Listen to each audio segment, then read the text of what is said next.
ॐ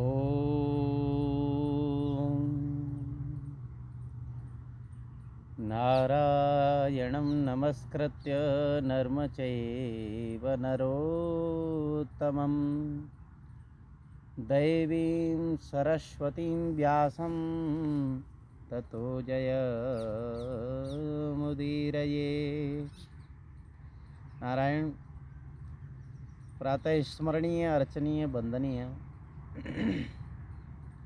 परम पूज्यपाद अनंत विभूषित ममदेव श्री सद्गुरुदेव भगवान के उन दिव्य श्री चरण कमलों में हमारा बार बार साष्टांग दंडवत प्रणाम स्वीकार हो एवं सकल ब्रह्मांडों में जहाँ तहाँ विराजमान भगवान के प्रेमी श्रोता भक्तजन आप सभी को हम हृदय से बार बार प्रणाम करते हैं, आपका अभिनंदन करते हैं।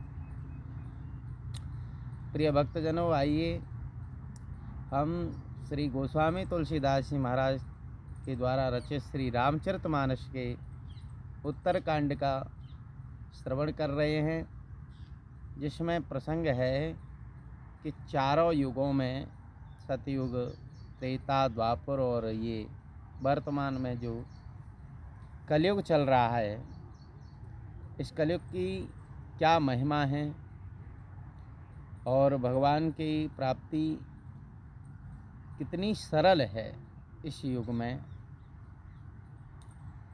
तो श्री गरुड़ जी महाराज जो पक्षियों के राजा हैं, पक्षराज गरुड़ जी, और भगवान विष्णु के वो पार्षद हैं, वाहन हैं, सवारी हैं। भगवान विष्णु गरुड़ जी के ऊपर सवार होकर के ही जाते हैं। और वेदों में शाम वेद जो है उसकी जब ऋचाएँ निकलती हैं ना, तो उसमें से जो वेद ध्वनि होती है वही गरुड़ जी के उड़ने पर उनके पंखों की जो ध्वनि होती है, उसमें से भी सामवेद की ऋचाएँ निकलती हैं। तो पक्षराज गरुड़ जी को कागभूषण जी महाराज ये श्री रामचरितमानस श्रवण करा रहे हैं। उन्होंने कहा कि हे सर्पों के शत्रु गरुड़ जी महाराज, सुन ब्यालारि काल कली, मल अवगुण आगार, गुणहु बहुत कलि जुग कर, बिन प्रयास निस्तार। श्री कागभूषण जी महाराज ने कहा कि हे गरुड़ जी महाराज, सुन ब्यालार काल कल मल अवगुण आगार। ये जो युग है ना, कल युग, ये अवगुणों का तो घर है, पाप का खजाना है। लेकिन गुनह बहुत कल जुग कर, इसमें एक बहुत बड़ा, जिसको महागुण कह सकते हैं, बोले वो क्या है कि बोले बिना परिश्रम के ये भवबंधन, जो संसार का बंधन है, जिस मान्यता में हम बंधे हुए हैं, मैं मेरे के चक्कर में जहाँ हम फंसे हुए हैं, उस मैं मेरे से निकालने वाला ये युग है, जिसमें एक बहुत बड़ा गुण है। कृतयुग त्रेता द्वापुर, पूजा मख और जोग, जो गति होई सो कलि हरे, नामति पावहि लोग।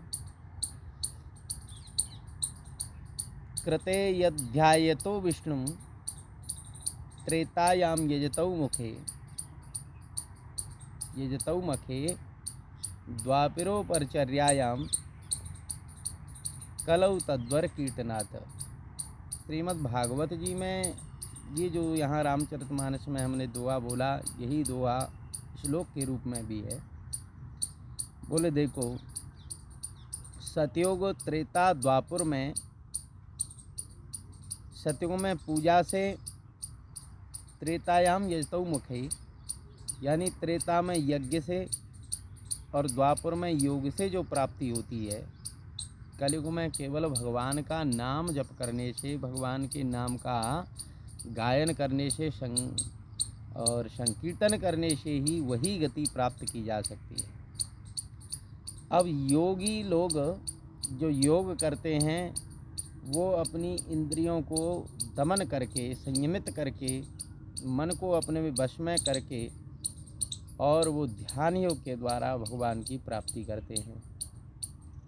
अच्छा, त्रेता में यज्ञ के द्वारा भगवान की प्राप्ति होती थी, तो यज्ञ में भी बहुत सारे नियमों का पालन करना होता है जो आज के कलिकाल में बड़ा ही असंभव है।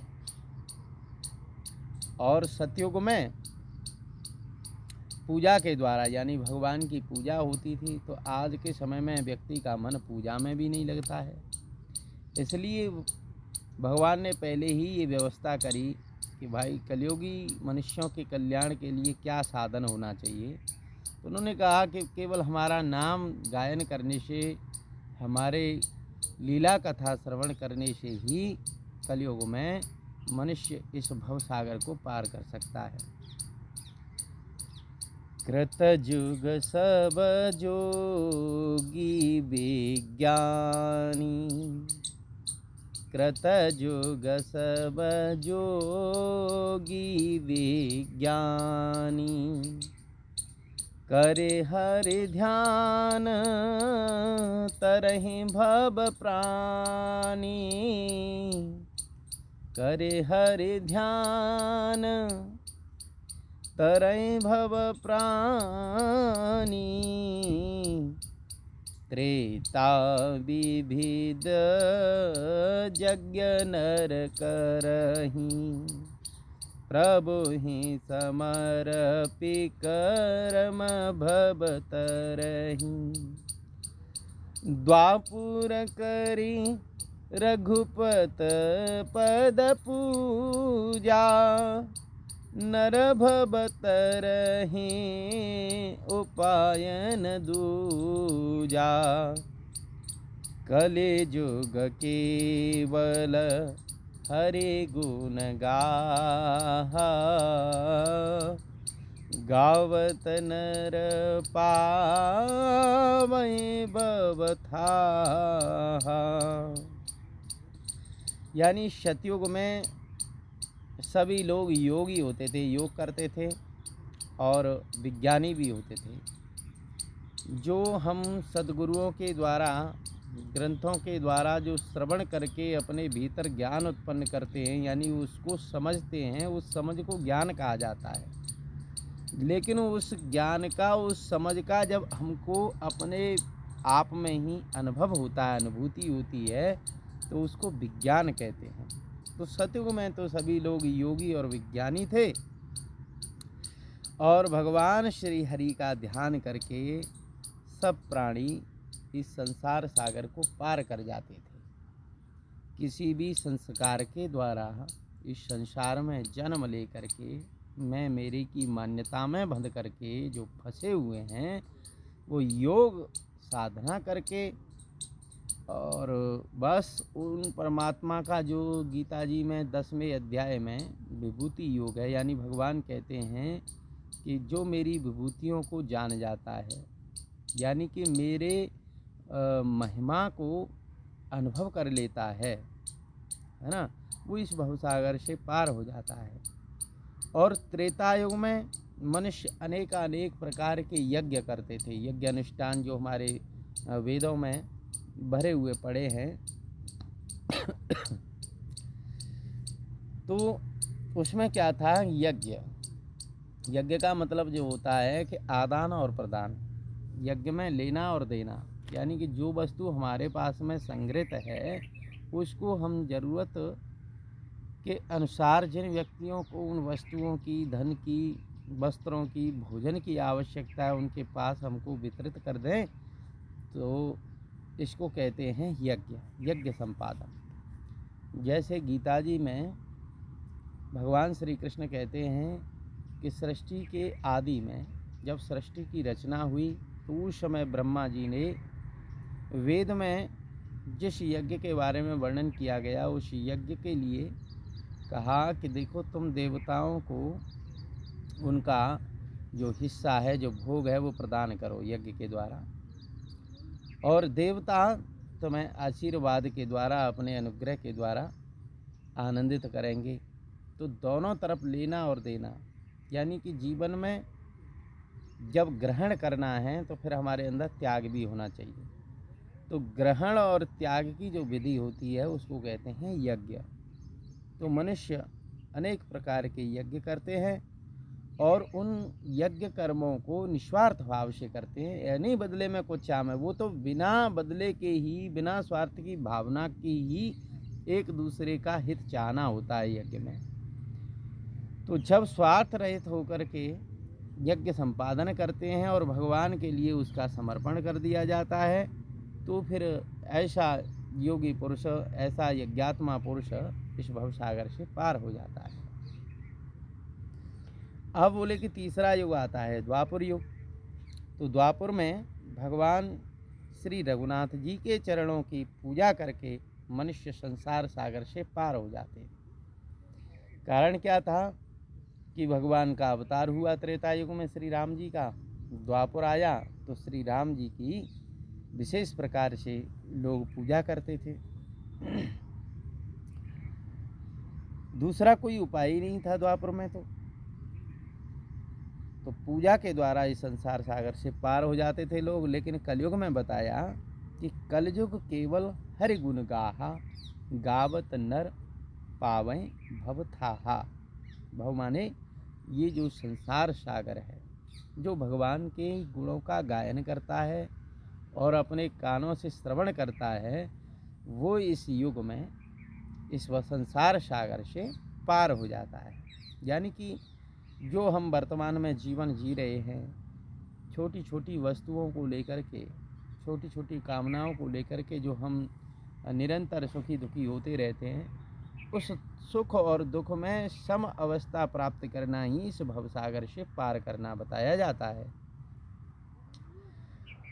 और ये शरीर पूरा होने के बाद में बोले ये प्रारब्ध है, जब तक तो शरीर रहेगा ही रहेगा, लेकिन दुख और सुख में हम सम वृत्ति रखना सीख गए। जब ये शरीर पूरा हो जाएगा तो उसके बाद में फिर दोबारा से शरीर लेने की आवश्यकता भी नहीं पड़ेगी। तो कलयुग जोगन जज्ञन ज्ञाना, एक आधार राम गुण गाना। सब भरोस तजी जो भज राम ही, सब भरोस तजी जो भज राम ही। प्रेम समेत गाव गुण ग्राम ही, प्रेम समेत गाव गुण ग्राम ही। बोले महाराज देखो, कलयुग में न तो योग कोई कर सकता है, ना ही यज्ञ कर सकता है, और ना ही ज्ञान है।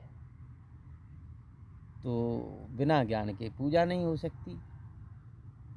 तो श्री राम जी का जो गुणगान है, जो उनकी लीला कथा है, उसका श्रवण करना और गायन करना, यही एकमात्र आधार बताया गया इस युग में। यूँ करने के लिए आप योग भी करो, क्योंकि जब शरीर स्वस्थ होगा तो आपकी बुद्धि भी स्थिर होगी, बुद्धि भी सात्विकी बनेगी। और ऐसे ही बताया, बोले यज्ञ भी करना चाहिए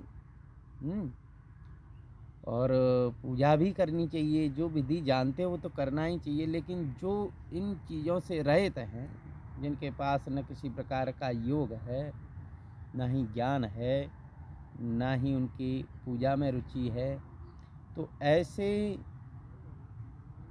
पुरुषों के लिए जो सब जगह से उपेक्षित हो चुके हैं, उनको भी भगवान ने ये आधार दिया, अपने नाम का, अपनी लीला कथा का आधार दिया।